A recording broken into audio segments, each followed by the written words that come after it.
12 elite interpreters sweating through their tailored suits. A billion-dollar merger evaporating over a single, mistranslated proverb. The CEO, cold and furious, watching her legacy crumble in real time. And then, a voice from the corner of the boardroom. Not a corporate shark, but the guy holding the mop. He didn't just speak their language. He knew their slang, their culture, their pride. He was a ghost with a minimum wage badge and a sick kid to feed. Here's how a janitor hijacked the boardroom and brought a billionaire to her knees. The water in the yellow plastic bucket always turned gray. By 2 a.m., Augustus Davies stared down at it, watching the dirty suds pop and vanish.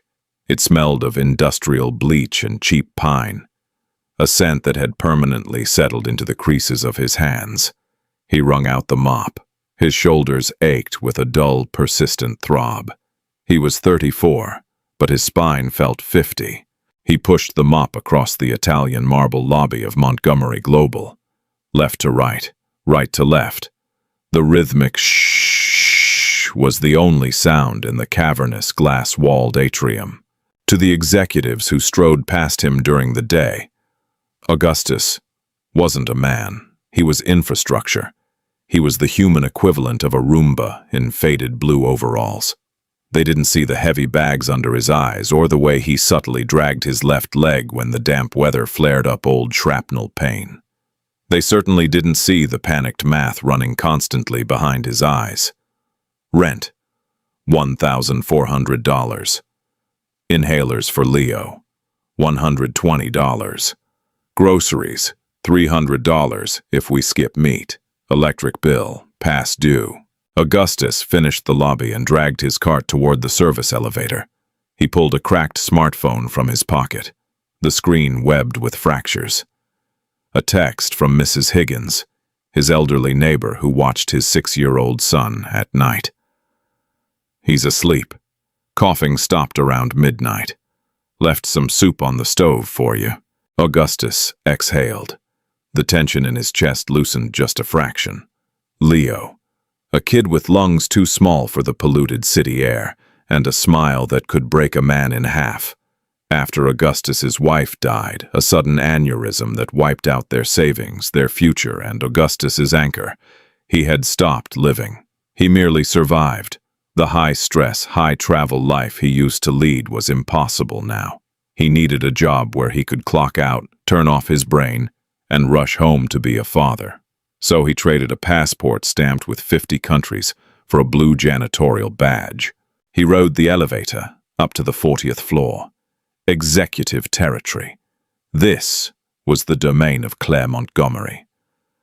Augustus had only seen her in passing. She was a blur of charcoal wool, sharp cheekbones, and an aura of absolute, terrifying competence.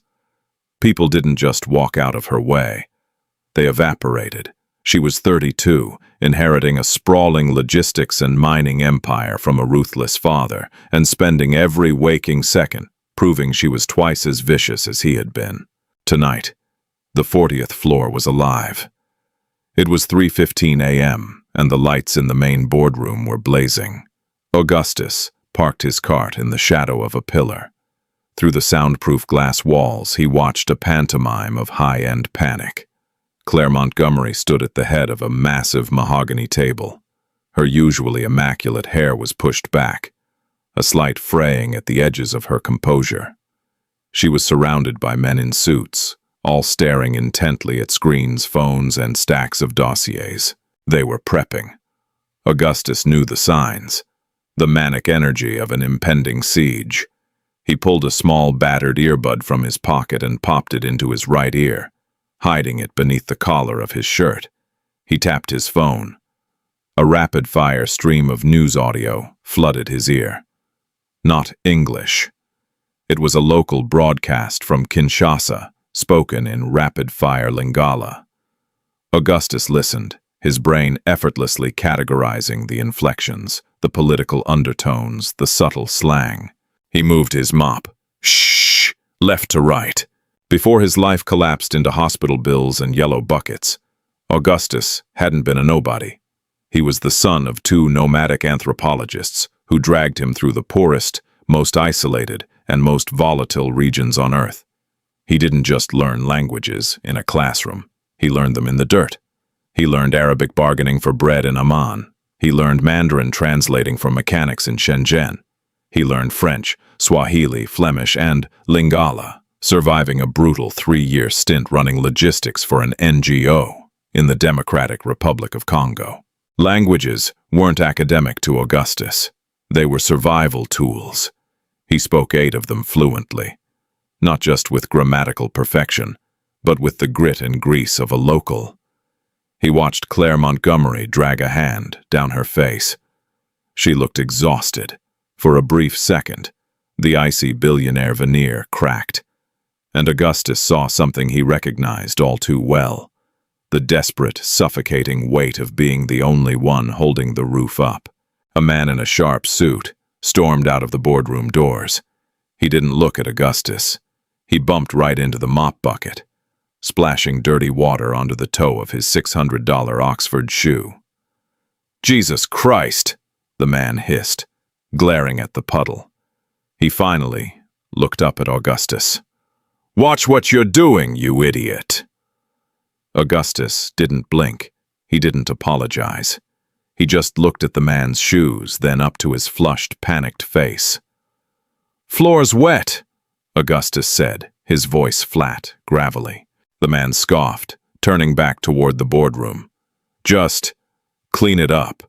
The Boca delegation arrives at 8 a.m. If this floor isn't spotless, you're fired." Augustus watched him walk away.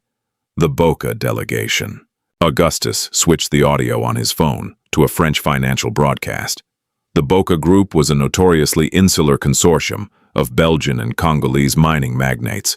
They held the rights to the largest untapped cobalt veins in the Katanga region, and they hated Americans. They hated the arrogance, the assumption that English was the center of the universe. Augustus looked back through the glass at Claire Montgomery. She was betting the farm on this deal. If she lost it, the stock would tank, the board would oust her, and hundreds of people, including the invisible man with the mop, would be out of a job. Augustus gripped the mop handle. He had his own problems: rent, inhalers. He lowered his head and started wiping up the spill. By 9 a.m., the temperature in the Montgomery Global boardroom had dropped to absolute zero. Augustus was meant to be off the clock, but his supervisor had forced him to stay for the morning shift. "VIPs in the building. We need bodies on standby for spills, trash, whatever they want. Don't look at them. Don't speak to them." Augustus stood in the narrow kitchenette attached to the boardroom, out of sight, organizing rows of sparkling water bottles. The kitchenette had a slatted vent that opened directly into the main room. Augustus could hear everything. The atmosphere was toxic. Claire Montgomery sat rigidly at the head of the table. Opposite her sat Jean-Luc Boca and his 3 lieutenants. Boca was a massive man in his 60s, exuding the kind of terrifying calm that only came from possessing immense, unchecked wealth. He didn't smile. He barely moved. Sitting between the 2 factions was a rotating cast of high-end interpreters. Montgomery Global had hired an elite translation firm, 12 specialists. They were currently rotating through the hot seat, and they were failing spectacularly. Augustus listened as the 3rd interpreter, a nervous woman with a flawless Parisian accent, attempted to translate Claire's proposal for a staggered equity buyout. "Monsieur Boca, Madame Montgomery propose une structure d'achat échelonnée," the interpreter began. Augustus winced silently in the kitchenette. Parisian French. Boca was from a specific district in Brussels, but spent 10 months of the year deep in the Katanga province. He viewed Parisian French as weak, overly academic, and deeply insulting. Boca let the woman finish. He stared at her for a long, agonizing moment. Then he spoke in a low, rumbling rumble. It wasn't French. It was Lingala. "Bazomeka kokosa bisoneti bana Mike. They are trying to trick us." like little children. The Parisian interpreter froze. She adjusted her earpiece. Excuse me, Monsieur Boca. Could you repeat that in French? Boca's eyes narrowed. He looked at Claire. Your translator does not understand the language of my business, Miss Montgomery. How do you expect to manage our minds if you cannot understand the people pulling the ore from the dirt? Claire's jaw tightened. She shot a lethal look at the lead translation manager, who was sweating profusely in the corner. Swap, Claire ordered quietly. A new interpreter scrambled into the chair. A man this time. The negotiations resumed. It was a bloodbath. Augustus leaned against the steel counter of the kitchenette, closing his eyes. He could map the disaster like a car crash in slow motion. The interpreters were technically proficient, but they lacked context. When Claire used aggressive corporate idioms like killing the competition or driving a wedge, the translators converted them literally. To Boca, a man who had survived actual brutal civil conflicts over mining territory, these phrases didn't sound like business jargon. They sounded like threats. The tension escalated over the next hour. 6 interpreters cycled through. The translation manager was frantically texting, trying to get backup. Claire's voice, usually a smooth, commanding weapon, began to show hairline fractures of stress. Please explain to Mr. Boca that our logistics network will increase his export efficiency by 30%. The 7th interpreter, an older man trying to straddle the line between French and Flemish, leaned forward. He translated the sentence. But he used a Flemish colloquialism for taking control that was heavily associated with the old colonial overseers. Augustus's eyes snapped open in the kitchenette. Oh no! Boca didn't just frown. He stopped breathing. The 3 lieutenants beside him stiffened, their hands dropping below the table. The silence in the room wasn't just awkward. It was dangerous. I beg your pardon, Boca said in heavily accented, chilling English. The interpreter stammered, realizing his mistake but not knowing how to fix it. I meant that Montgomery Global will oversee the transport. You use the words of a master to a dog, Boca snarled, rising from his chair. The wood groaned in protest. We came here for a partnership, Miss Montgomery. Not to be managed, not to be colonized. We are done. Panic erupted. Claire shot up from her chair, her hands flat on the mahogany. Mr. Boca, please. There is a misunderstanding. The translation tells me exactly how you view us. Boca yelled, his composure shattering. He barked an order to his men in Swahili. Kusanya karatasi, tuna ondoka. Gather the papers. We are leaving. The interpreter sat paralyzed. Claire looked around the room, her eyes wide, realizing that a $3 billion deal, her father's legacy, and her entire career were bleeding out on the expensive carpet. She had no way to stop it. She couldn't speak their language. She couldn't bridge the gap. In the kitchenette, Augustus looked at his phone. A picture of Leo was the lock screen. The kid was smiling, missing a front tooth. Don't do it, Augustus told himself. Keep your head down. Keep the paycheck. This isn't your world anymore. But Augustus knew what it felt like to drown while a room full of people watched. He knew what it felt like to be misunderstood, to be judged by the lowest common denominator. And looking through the vent at Claire Montgomery's pale, desperate face, he realized she wasn't just a billionaire right now. She was a single human being watching her world end.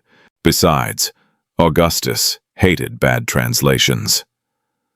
He grabbed a white linen towel, draped it over his arm, and pushed open the door to the boardroom. The heavy oak door of the kitchenette clicked shut behind Augustus. In a room crackling with shouting and the frantic rustling of papers, the quiet click somehow cut through the noise. Everyone froze. 12 highly paid interpreters, 4 furious mining executives, and 1 billionaire CEO turned to stare at the man in the faded blue overalls. Augustus stood near the wall, a towel over his arm, a spray bottle of glass cleaner hooked onto his belt loop. "What are you doing?" hissed the executive who had bumped into Augustus earlier that morning. "Security! Get this guy out of here!" Boca's lieutenants scowled, insulted by the interruption. Boca himself was turning toward the main doors, his coat already in hand. Augustus didn't look at the executive. He didn't look at Claire. He looked directly into the dark, furious eyes of Jean-Luc Boca. Augustus took a step forward. He cleared his throat. When he spoke, the words didn't come from his throat. They came from his chest, resonant, deep, and carrying the precise rolling cadence of the southern Katanga province. "Mokonziko kende tepona malobaya pamba, bazo kanisa malamu, kasi bazali baboma matoyi." Boss, do not leave over empty words. They mean well, but they are deaf to the music. The boardroom went dead silent. The silence was so absolute that the hum of the air conditioning sounded like a jet engine. Boca stopped dead in his tracks. He turned slowly, his eyes wide with shock. He looked at Augustus, taking in the cheap boots, the faded uniform, the posture of a man who scrubbed toilets for a living. "You," Boca breathed in Lingala, "you speak my tongue." Augustus bowed his head slightly, a gesture of deep, specific respect in Boca's culture. Not a servant's bow, but the nod of an equal acknowledging a village elder. He switched seamlessly from Lingala to flawless guttural Flemish, adopting the exact regional dialect of Boca's hometown in Belgium. "He didn't mean to insult your autonomy, Mr. Boca," Augustus said in Flemish, gesturing toward the terrified interpreter. The word he was looking for was collaborate, but he learned his Dutch in a classroom in Amsterdam. He lacks the dirt on his boots to know the difference. One of Boca's lieutenants let out a sudden, bark-like laugh. Claire Montgomery stood frozen at the head of the table. Her eyes darted from Augustus to Boca. She had no idea what was being said, but she could read the room. The lethal tension had shattered. Boca wasn't glaring anymore. He was captivated. "Who are you?" Claire demanded, her voice sharp, though it lacked its usual bite. "How did you get in here?" Augustus finally looked at her. Up close, her eyes were a startling, piercing gray. "I'm Augustus, Ms. Montgomery. I mop the 40th floor, and right now I'm saving your company." Before Claire could reprimand his insolence, Boca stepped toward Augustus. The massive man sized the janitor up. "Where did you learn to speak like a son of the copper belt?" Boca asked in Swahili, testing him. Augustus met his gaze perfectly, replying in the same rapid Swahili. "I spent 3 years driving supply trucks between Lubumbashi and Kolwezi. I know the roads, I know the mud, and I know that when a man from Katanga gives his word, it is stronger than steel. This company wants to give you the steel. They just don't know how to ask." Boca stared at him for a long beat. Then, the impossible happened. The terrifying billionaire smiled. It was a massive, beaming grin that showed a gold-capped molar. He turned to Claire. "Miss Montgomery, you are a very cunning woman." Claire blinked, trying to catch up.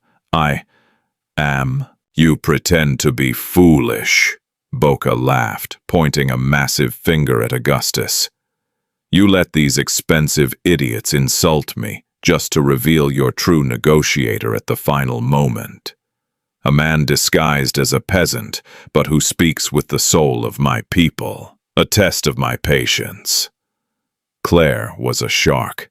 She didn't know what the hell was happening, but she saw the blood in the water. She smoothed her skirt and sat back down, exuding absolute, terrifying calm. "I apologize for the theatrics, Mr. Boca." Claire lied smoothly.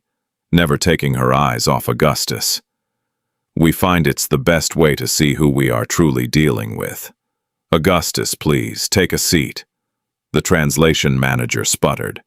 "Ms. Montgomery, this man is a janitor. He has no clearance, no credentials." "Shut up, Greg," Claire snapped, her voice like a whip. "Get out, all of you. Take your 12 degrees and get out of my boardroom." The interpreters scrambled out of the room like beaten dogs. Augustus stood by the wall, the damp towel still hanging over his arm. He looked at the plush leather executive chair opposite Boca. He thought about his bucket waiting in the hall. He thought about Leo. He unclipped the spray bottle of glass cleaner from his belt and set it on the mahogany table with a heavy thunk. Augustus pulled out the chair and sat down. "All right," Augustus said, looking between Claire and Boca. He leaned forward, resting his calloused hands on the polished wood. "Let's talk about cobalt." The glass cleaner sat in the center of the mahogany table like a grenade. Augustus didn't touch it. He just kept his eyes on Boca. The Congolese magnate was leaning forward, his massive elbows resting on the table, evaluating Augustus, with the predatory stillness of a lion, deciding if a gazelle was worth the sprint. Claire Montgomery sat frozen. For the first time in her life, she had surrendered control of her own boardroom. She didn't have a choice. The man in the blue overalls had the reins. "Tell the woman," Boca rumbled in Lingala, his voice thick with gravel, "that I will not sign over 51%.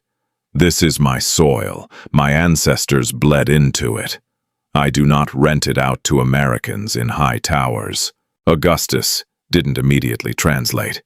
He let the words hang in the air, understanding the weight behind them. He turned to Claire.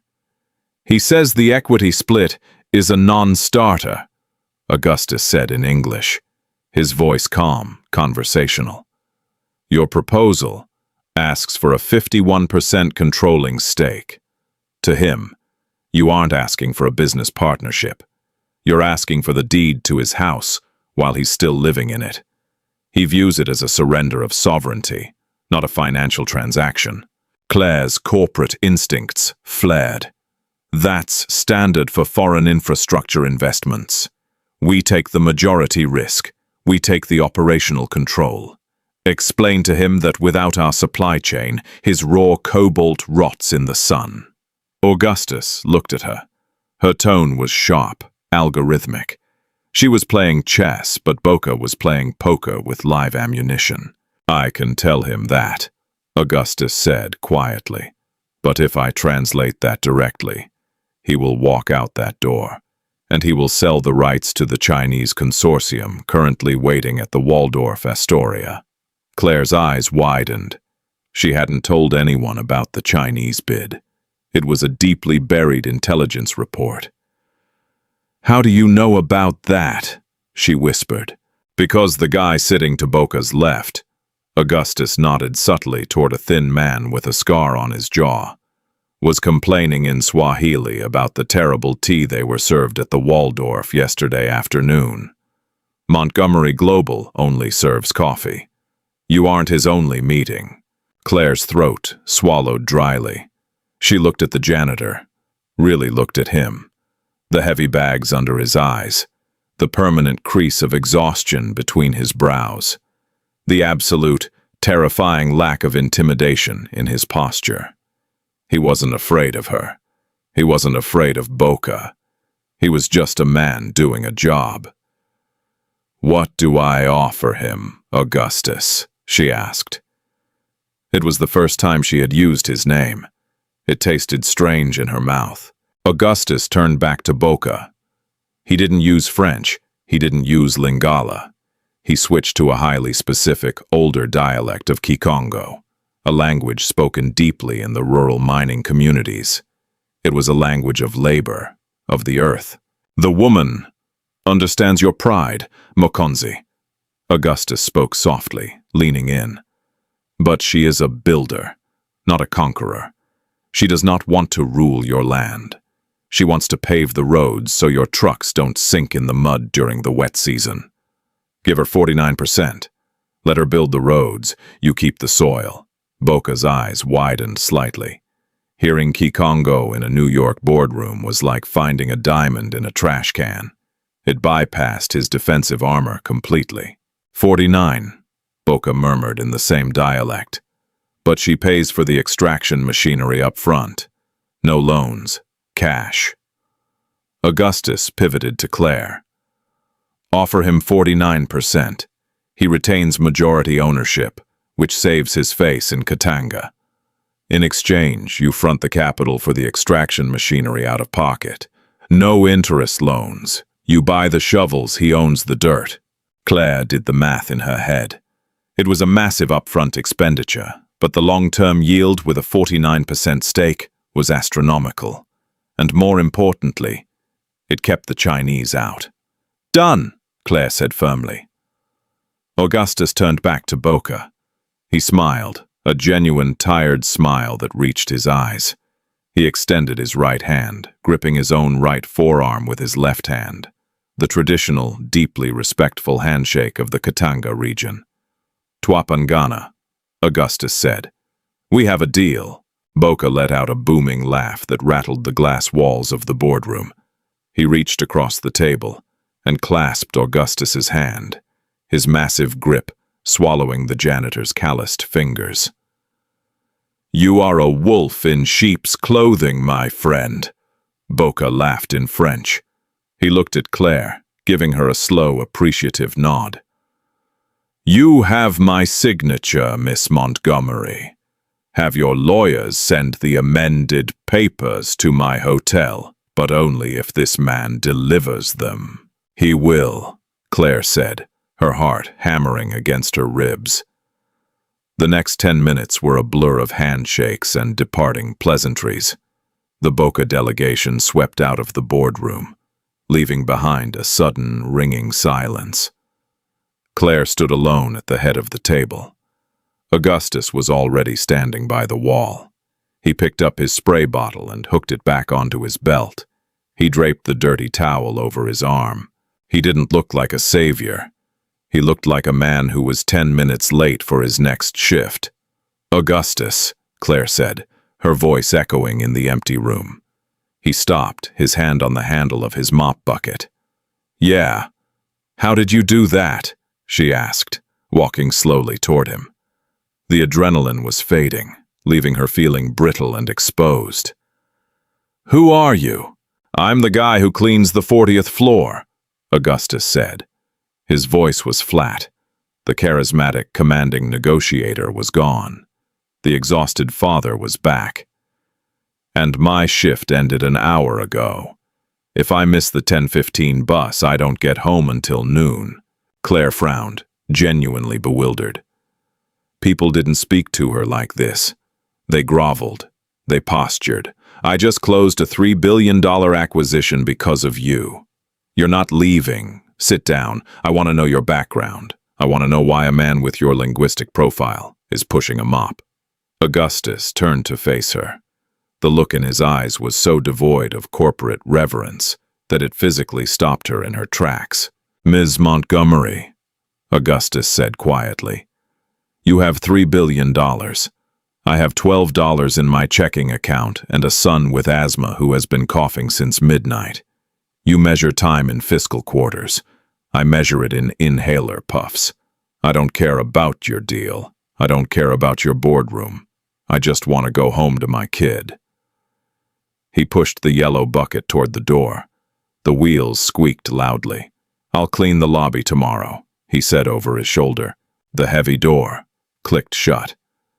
Claire was left standing alone in the multi-million-dollar room, staring at the wet streak on the carpet where the bucket had been, feeling poorer than she ever had in her life. The N train smelled of stale urine and wet copper. Augustus sat slumped in the hard plastic seat, his chin resting on his chest. The adrenaline of the boardroom had evaporated, leaving behind a toxic sludge of fatigue in his muscles. He watched the dark tunnel walls streak past, his mind already miles ahead of the train. He keyed the lock to his apartment in Queens at 11:30 a.m. It was a cramped fourth-floor walk-up.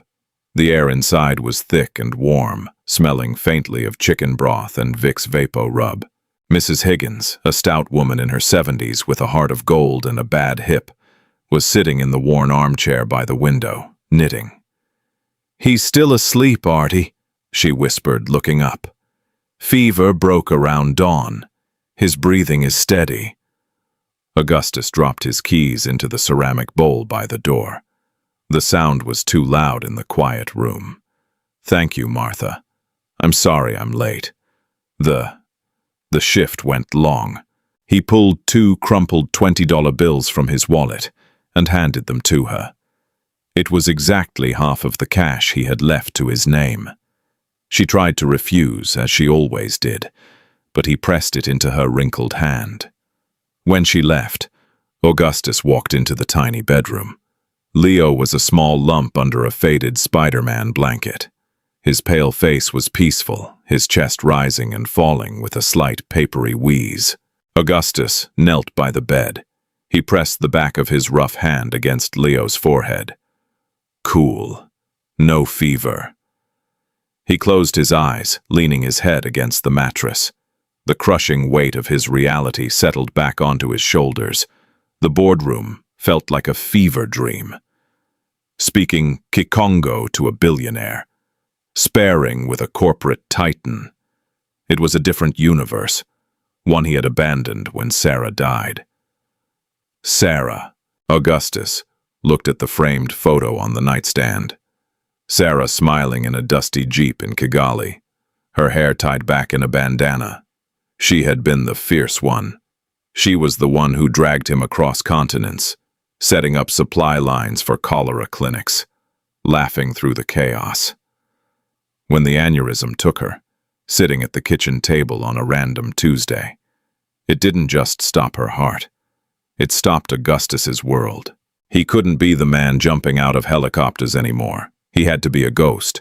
A ghost could provide stability. A ghost could keep Leo safe. Across the river, in a glass tower piercing the Manhattan skyline, Claire Montgomery was doing something she hadn't done in 5 years. She was doing her own research. She sat at her massive desk, a single desk lamp illuminating the dark wood. The rest of the 40th floor was empty. In front of her was a thin manila folder, the HR file of Augustus Davies. It had taken her threatening the head of human resources with termination to get the file pulled immediately. She opened it. Augustus Davies, age 34, position, custodial staff, tier 2. She flipped past the basic tax forms and background checks. She found his resume. It was aggressively blank. High school diploma. 5 years working for a local landscaping company. 3 years pushing a mop for Montgomery Global. Bullshit, Claire muttered to the empty room. She picked up her phone and dialed a number she rarely used. A private investigator she kept on retainer for corporate espionage. "It's Montgomery. I need a deep dive. A man named Augustus Davies. Pull his passport records, tax history, everything before 2021. He's scrubbing his own history, and I want to know why." An hour later, her encrypted email pinged. Claire opened the file. Her breath caught in her throat. The blank spaces in Augustus's life filled in with blinding, vibrant color. Degrees from Georgetown and the London School of Economics. 7 years as the chief logistics officer for Médecins Sans Frontières in sub-Saharan Africa. Clearances with the UN. Letters of commendation from the Belgian embassy for negotiating the safe release of captured medical staff during a rebel uprising in Goma. Then, she saw the medical records. Sarah Davies, deceased. Cause, ruptured cerebral aneurysm. Leo Davies, age 6, chronic severe asthma. Monthly medical expenses, $1,200. Claire leaned back in her leather chair. The silence of her office felt oppressive. She looked around at the expensive art on her walls, the imported rug, the skyline of a city she practically owned. She thought about Augustus, standing in her boardroom, smelling of bleach, staring down a billionaire warlord, and then walking away because he had to catch a bus to see his sick child.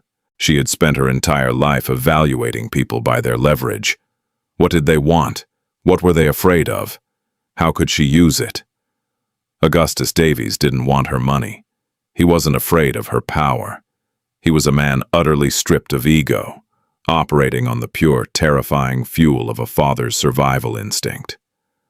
Claire closed the laptop. She didn't feel like a CEO. She felt like a child playing with plastic toys while a war raged outside her window. The next morning, at exactly 8 a.m., Augustus pushed his cart out of the service elevator on the 40th floor. He was exhausted. Leo had woken up twice crying, the remnants of the fever giving him nightmares. Augustus parked the cart and reached for his spray bottle. "Leave it." Augustus turned. Claire Montgomery was standing in the hallway. She wasn't wearing her usual armored power suit. She wore a simple charcoal slacks and a white silk blouse. Her arms were crossed. "I need you to clean the East Wing windows today," Augustus said, his voice flat. "The sunlight makes the smudges visible." "You're not cleaning windows today, Augustus," Claire said. She walked toward him. "I want you in my office." Augustus sighed, a deep, rattling sound. "Ms. Montgomery, I don't have time for a disciplinary hearing. If I broke a protocol yesterday, just dock my pay, but I need this job."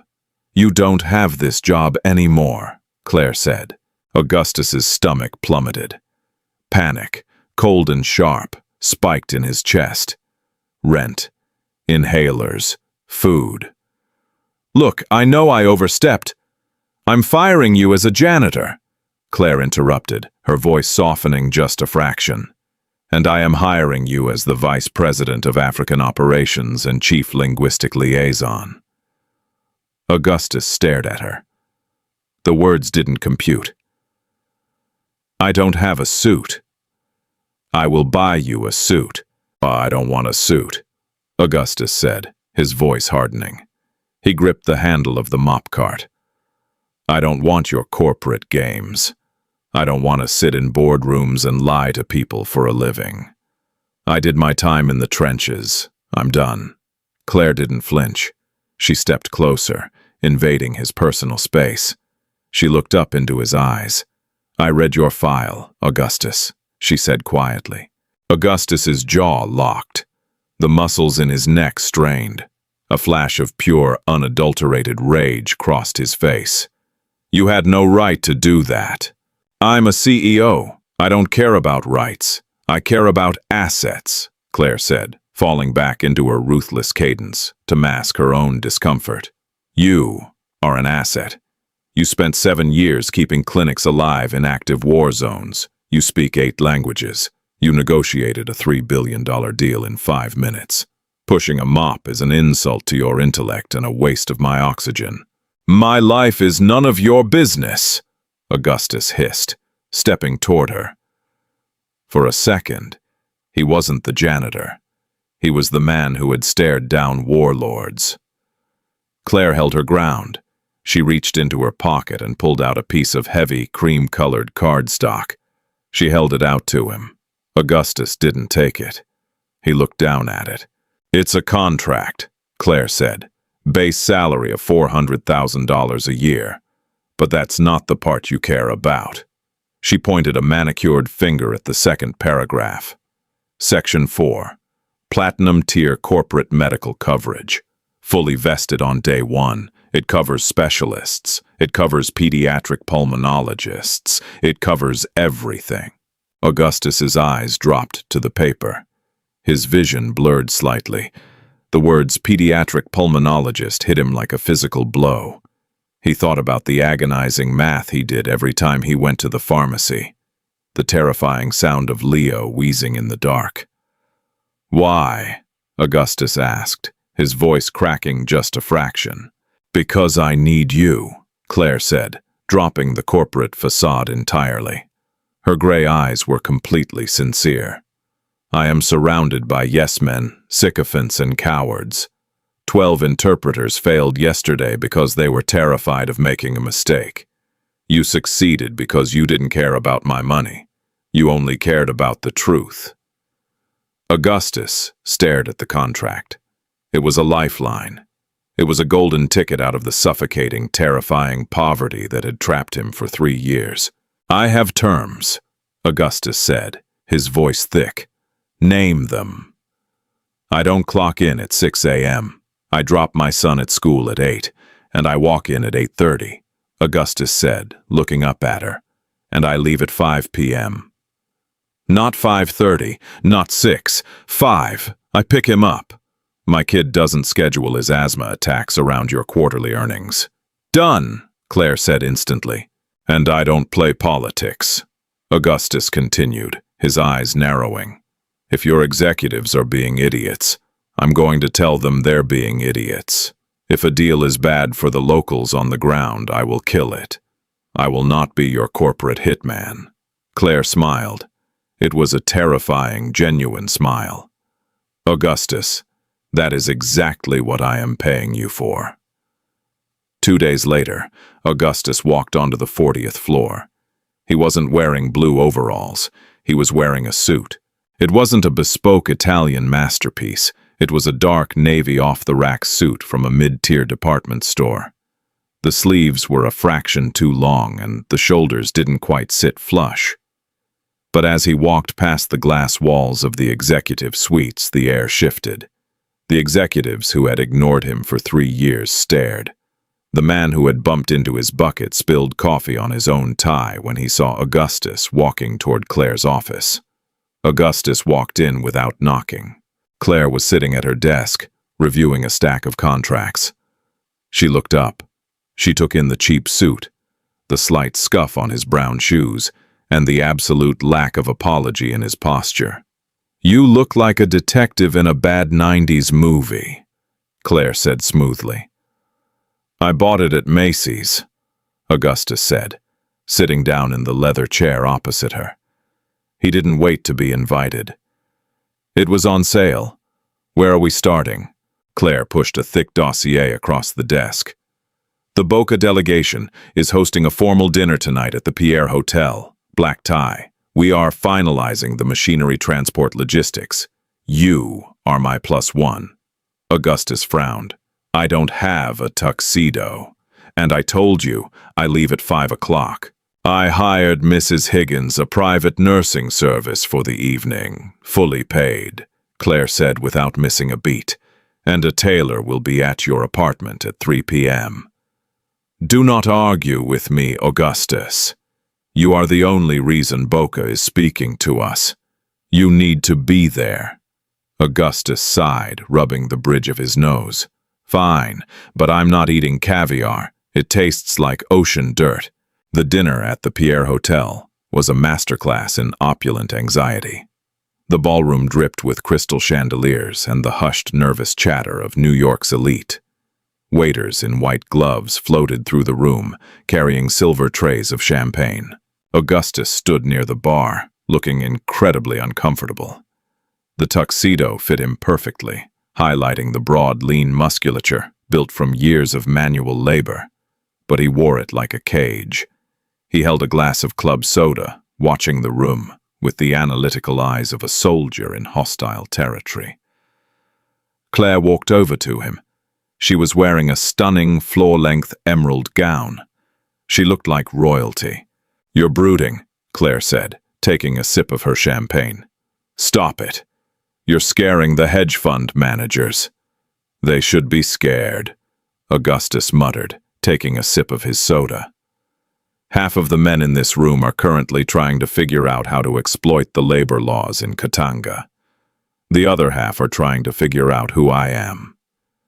"And what have you deduced about me?" Claire asked, her tone light but her eyes sharp. Augustus looked at her. He didn't look at the dress or the diamonds at her throat. He looked at the tight, imperceptible tension around her mouth, the way she held her glass like a weapon.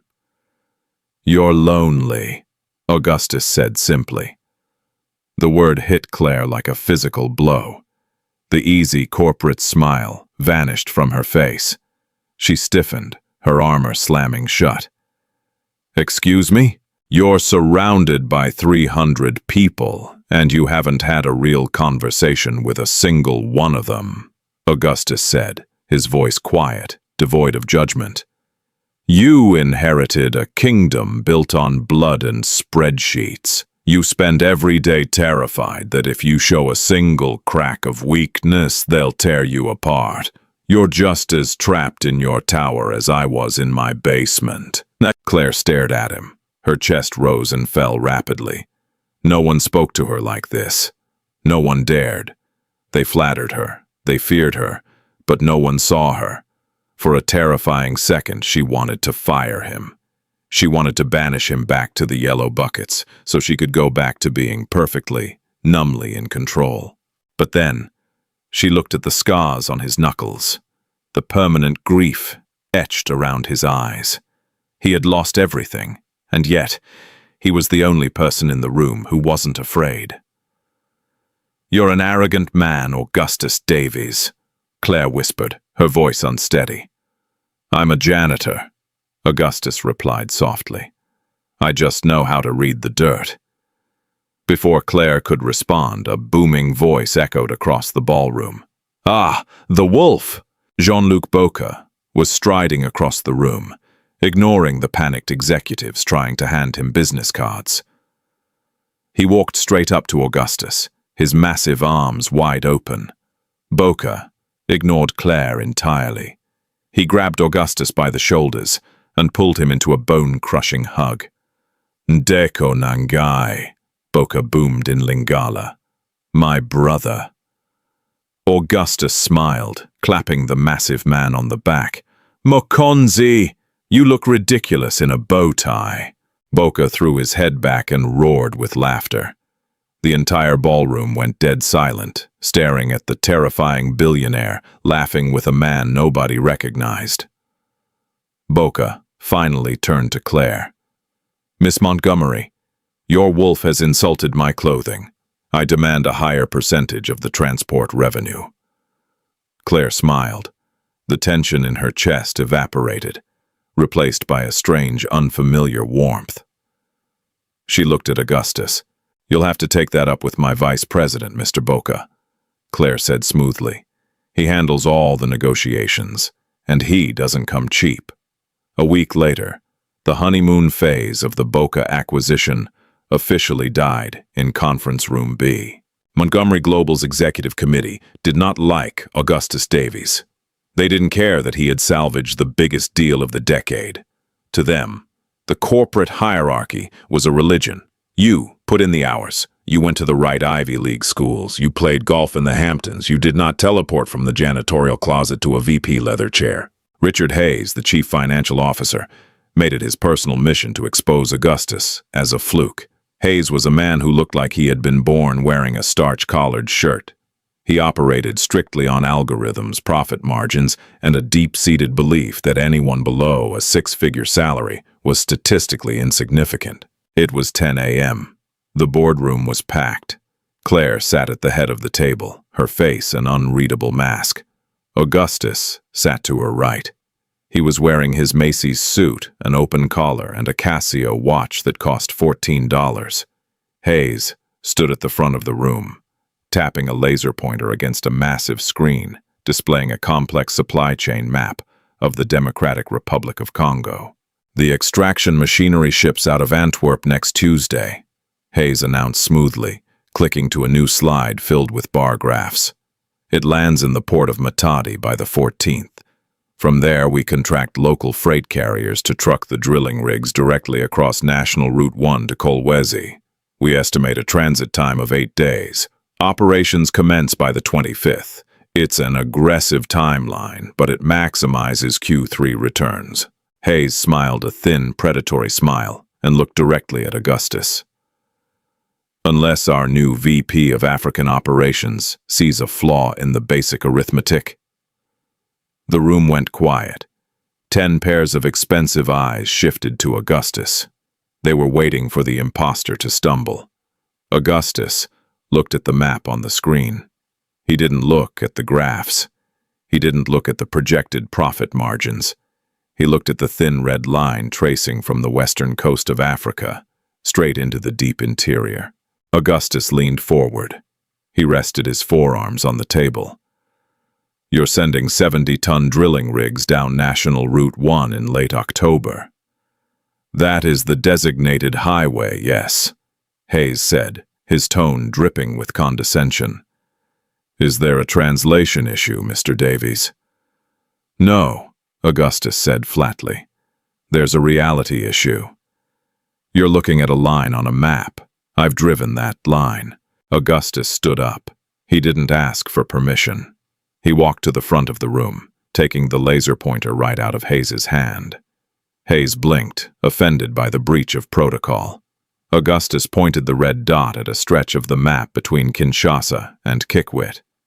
In July this is a highway," Augustus said, his voice carrying the rough, authoritative timbre of a man who gave orders to stay alive. "In late October, the wet season hits the Kasai region. National Route 1 doesn't just get wet. It turns into 3 feet of liquid red laterite clay. It's a soup. It swallows sedans whole." Hayes scoffed. "We are using heavy-duty flatbeds, Davies, not sedans." Augustus turned to face him. The sheer intensity in Augustus's eyes made Hayes take a half-step back. "Or a 70-ton load on a flatbed hitting Kasai mud in October will sink to the axles in 20 minutes, Augustus stated, stepping closer. "Then, the truck behind it tries to pass and it gets stuck.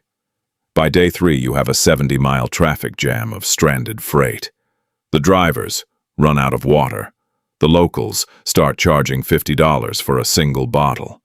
Then the diesel gets siphoned out of your tanks in the middle of the night. Your timeline isn't aggressive, Richard. It's a suicide mission. Your machinery will rust in the jungle until February." The boardroom was dead silent. The executives stared at Augustus. That's anecdotal," Hayes stammered, looking toward Claire for support.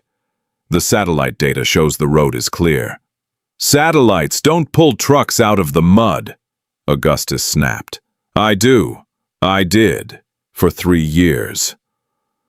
Augustus clicked the projector off. The room plunged into dim, tense lighting. He tossed the laser pointer onto the table. It clattered loudly against the wood. "We reroute," Augustus said, looking directly at Claire. "We ship down to Durban, South Africa. We put the rigs on a rail line straight up through Zambia. It costs an extra $400,000 in transit fees, and it adds 12 days to the schedule. But it arrives dry, it arrives safe, and we don't start our partnership with Jean-Luc Boca by losing his drills in a swamp." Claire stared at Augustus. She looked at Hayes, who was red-faced and sweating. She looked back at the man in the cheap suit who had just dismantled her CFO, with nothing but dirt-level truth. "Do it," Claire said. Her voice cut through the room like a blade. "Claire, the quarterly projections," Hayes started.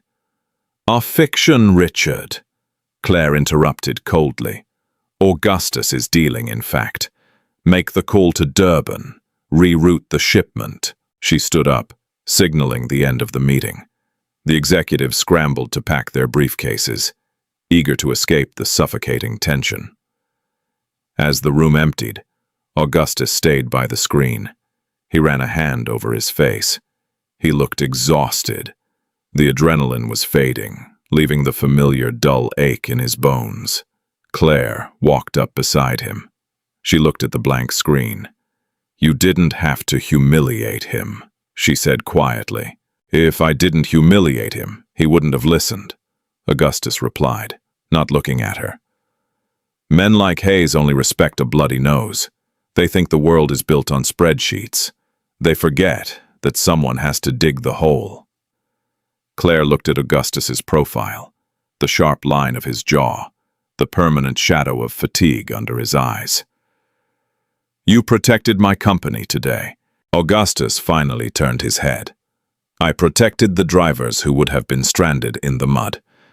Your company just happened to benefit." He grabbed his notebook and walked out of the room. Claire watched him go. For the first time in her life, she had found an employee she couldn't control, couldn't buy, and couldn't predict, and she had never felt safer. The call came at 2:14 p.m. on a Tuesday. Augustus was sitting in his new glass-walled office. The view was staggering, a sweeping panorama of the Manhattan skyline, but Augustus rarely looked out the window. He was currently on a secure line with a logistics supervisor in Lubumbashi, rapid-firing Swahili to negotiate a tariff dispute. His cell phone vibrated on the desk. Augustus glanced at the screen. Mrs. Higgins. He held up a finger, signaling the supervisor to wait, and tapped the speaker button on his cell. Martha, I'm in a meeting. Is everything okay? Artie. Martha's voice was reedy, trembling with a panic that froze the blood in Augustus's veins. It's Leo. The nebulizer isn't working. He's turning blue, Artie. I called 911. The ambulance is here. Augustus dropped the desk phone. It hit the hardwood floor with a sharp crack. The supervisor in Lubumbashi was still talking. Augustus didn't hear a word. The world narrowed down to a single, terrifying pinpoint. The glass walls, the corner office, the multi-million-dollar deal. It all evaporated into meaningless ash. Which hospital? Augustus demanded, already sprinting toward the door. Mount Sinai, Queens, Martha cried. I'm on my way. Augustus burst out of his office. He didn't grab his coat. He didn't tell his assistant. He ran down the executive hallway, his heavy boots pounding against the plush carpet. He bolted past Claire's office, just as she was stepping out with a stack of files. He nearly collided with her. Augustus, wait, I need you to review the... I have to go, Augustus gasped, not stopping. He slammed his hand against the elevator button. Hospital, my son. Claire stopped. She dropped the files on her assistant's desk and walked swiftly toward the elevator bank. She didn't ask questions. She saw the sheer, unadulterated terror in the eyes of a man who was usually made of stone. My car is downstairs, Claire said, stepping into the elevator with him. My driver can get through the midtown traffic faster than a cab. Augustus looked at her, his chest heaving. He wanted to argue, to maintain the professional boundary. But he was drowning. He just nodded. The ride to Queens was a blur of blaring horns and screeching tires. Augustus sat in the back of the Maybach, his hands gripped so tightly on his knees that his knuckles were bone white. He stared out the tinted window, seeing nothing. His breathing was shallow. Claire sat opposite him. She didn't offer empty platitudes. She didn't tell him everything would be okay. She knew that in moments of pure crisis, words were just noise. She sat in silence, giving him the one thing he needed: speed. They reached the emergency room entrance. Augustus was out of the car before it fully stopped. The pediatric intensive care unit smelled of rubbing alcohol and bleached linen. It was a chaotic symphony of beeping monitors, hushed voices, and the squeak of rubber soles on linoleum. Augustus found Martha Higgins sitting in a plastic chair in the waiting area, clutching her purse to her chest. Martha, Augustus breathed, dropping to his knees in front of her. They took him back, Artie, she sobbed, reaching out to touch his face. His airways clamped shut. The paramedics had to use the oxygen bag in the ambulance. Augustus closed his eyes, the crushing weight of his old life, the life where he couldn't afford the preventative steroid inhalers, the life where he lived in terror of the damp air, slammed into him. Mr. Davies. Augustus snapped his eyes open. A doctor in blue scrubs was standing near a set of double doors. Augustus stood up. I'm Augustus Davies. Where is my son? He's stable, the doctor said immediately, recognizing the frantic energy of a terrified parent. The words hit Augustus like a physical blow, knocking the air out of his lungs. He leaned heavily against the wall. We administered a shot of epinephrine, and put him on a continuous albuterol feed. The doctor continued. His oxygen levels are climbing back to normal. He's exhausted, but he's out of the woods. You got him here just in time. Augustus let out a shuddering breath. He buried his face in his hands. The adrenaline crash was violent, leaving his hands shaking uncontrollably. "Can I see him?" Augustus asked, his voice thick. "Room 4. He's sleeping." Augustus pushed through the double doors. Claire. Montgomery stood in the waiting room. She had watched the entire exchange from the periphery. She looked around at the flickering fluorescent lights, the scuffed linoleum floor, the exhausted families huddled in uncomfortable chairs. This was the real world. This was where Augustus lived. 10 minutes later, Claire walked quietly down the hall and peeked into room 4. The room was dim. Leo, a tiny boy with messy brown hair and pale skin, was asleep on the hospital bed. A clear plastic mask covered his nose and mouth, a steady stream of white vapor flowing into it. Augustus was sitting in a chair pulled flush against the bed. He was holding Leo's small hand in his large, calloused one. His head was bowed, resting on the mattress. He wasn't crying, but his shoulders heaved with a silent, heavy relief. Claire stepped back into the hallway. She leaned against the wall, crossing her arms. She thought about Richard Hayes and his quarterly projections. She thought about her $3 billion. She realized that she could buy a continent, but she couldn't buy a single breath of air for a sick child. The sheer fragility of human life, something Augustus understood intimately, terrified her. Half an hour later, Augustus walked out of the room. He closed the door softly. He looked completely drained. He saw Claire leaning against the wall. He stopped. "He's asleep," Augustus said quietly. "I heard the doctor," Claire replied. "I'm glad." Augustus leaned against the wall next to her. For a long time, neither of them spoke. The steady beep of a heart monitor echoed from a nearby room. "When Sarah died," Augustus said, his voice barely a whisper, staring straight ahead. "It happened in seconds. 1 minute she was laughing, the next she was gone. I couldn't save her. I was pulling men out of burning jeeps in Goma, but I couldn't save my own wife in our kitchen." Claire turned her head to look at him. She didn't interrupt. "Leo is all I have left of her," Augustus continued, his voice trembling slightly. "He's the only anchor I have to the earth. When I was pushing that mop, I felt like a failure every single day. But I knew exactly where I was. I knew the parameters of my failure. Now, standing in that boardroom, it feels like I'm tempting fate, like I'm pretending to be someone I'm not." Claire reached out. It was a hesitant movement, unnatural to her, but she placed her hand on Augustus's arm. Her grip was firm. "You aren't pretending, Augustus," Claire said fiercely. "You are exactly who you are, a man who fights for the people he loves. You fought for those drivers today. You fought for Leo. You don't belong behind a mop. You belong exactly where you are, because you're the only person in my building who remembers what it costs to be human." Augustus looked down at her hand on his arm.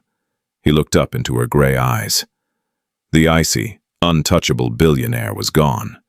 She was just a woman, standing in a sterile hospital hallway, offering him the one thing he hadn't had in 3 years, an equal. "Thank you, Claire," he whispered. It was the first time he had used her first name. It shifted the air between them, locking a new foundation into place. "Go back in there," Claire said softly, dropping her hand. "Take the rest of the week. HR will handle the paperwork. I'll have Hayes run the reroute through Zambia." Augustus smiled, a faint, genuine movement. "Make sure he pays the southern rail tariffs up front. The Zambian border guards hate I owe us." "I'll tell him," Claire smiled back. And Augustus, the company's new medical policy covers this. Everything. You don't owe this hospital a dime. Augustus closed his eyes, the final crushing weight lifting from his chest. He nodded once, turned and walked back into his son's room. 6 months later. The wet season in the Katanga province was brutal. The heavy rains turned the earth into a vast red ocean of mud. National Route 1 was impassable, choked with stranded vehicles and desperate drivers. But Montgomery Global's extraction machinery wasn't in the mud. It was sitting dry and functional on the high-elevation rails winding through Zambia, arriving at the Boca mining camps exactly on schedule. Jean-Luc Boca called Claire personally on a satellite phone to confirm the delivery. He was ecstatic. He told her that the Chinese consortium had tried to truck their supplies through Route 1 and had lost millions in ruined equipment. "You build good roads, Miss Montgomery." Boca had laughed over the static. "But you hire better men." Montgomery Global's stock soared. The board of directors, previously skeptical of the janitor turned VP, suddenly viewed Augustus Davies as a proprietary asset. Richard Hayes was quietly reassigned to domestic logistics, far away from anything involving African operations. But the biggest change wasn't on the balance sheets. It was in the culture of the 40th floor. It was a Friday afternoon. The executive suite was quiet. The glass doors to the main boardroom slid open. Augustus walked in. He wasn't wearing a suit today. He wore dark jeans, boots, and a simple gray sweater. He still refused to wear ties on Fridays. Walking beside him, holding his hand, was Leo. The boy looked entirely different from the fragile, pale child who had been rushed to the hospital 6 months ago. His cheeks had color. The new daily steroid inhalers, covered entirely by the corporate insurance plan, had rebuilt his lung capacity. He was energetic, wide-eyed, and carrying a bright blue backpack. "Dad, is this where you do the talking?" Leo asked, looking up at the massive mahogany table and the sweeping view of the city. "This is it, buddy." Augustus smiled, lifting Leo up and sitting him directly in the center of the $3 million table. "This is where we figure out how to move big trucks across the dirt." The door to the adjoining office opened. Claire walked in. She stopped, looking at the boy sitting on her sacred boardroom table. A year ago, she would have fired someone for leaving a coffee cup on that wood. Now she just smiled. She walked over, pulling a chair out and sitting down next to Leo. She was wearing a sharp, tailored blazer, but the hard, guarded edge around her eyes was completely gone. "You must be Leo," Claire said, leaning in. "Your dad talks about you all the time." "Are you the boss?" Leo asked, swinging his legs. "I am," Claire nodded. "But your dad is the one who tells me what to do. It's very confusing." Augustus laughed, a deep, resonant sound that filled the room. He leaned against the wall, watching the two of them. He thought about the yellow bucket. He thought about the gray water. It felt like a lifetime ago. He hadn't forgotten the dirt. He used it every day. He used it to keep the executives grounded. He used it to ensure that the contracts they signed actually helped the people pulling the ore out of the ground. He had forced Montgomery Global to invest $10 million into local infrastructure and medical clinics in the Katanga region. He was no longer a ghost. He was the conscience of a multi-billion-dollar empire. "Come on, Leo," Augustus said, tapping his watch. "It's 4:55. We have to go. Pizza night." Leo hopped off the table. He grabbed his backpack and ran toward the door. Augustus turned to Claire. "Have a good weekend, boss." "Augustus," Claire called out, before he walked through the door. He stopped, turning back. "Thank you," Claire said quietly, "for interrupting that meeting." Augustus smiled. He looked around the pristine, glass-walled room. He looked at the woman who had given him his life back, and who he had, in turn, taught how to live. Someone had to clean up the mess. Augustus said. He turned and walked out, the heavy glass doors closing behind him. Claire sat at the table for a moment longer. She touched the wood where Leo had been sitting. She felt grounded. She felt human. She looked out at the city, ready for whatever came next. Augustus went from mopping floors to commanding a billionaire's boardroom, not by changing who he was, but by forcing the corporate world to acknowledge the dirt on his boots. He proved that true leverage isn't found in spreadsheets or power suits. It's found in the raw, unapologetic truth of human survival. He saved a company, but more importantly, he saved his son and taught a ruthless CEO what it actually costs to be human. If Augustus's journey from the shadows to the skyline inspired you, smash that like button, share this story with someone who needs to hear it, and subscribe for more incredible dramas.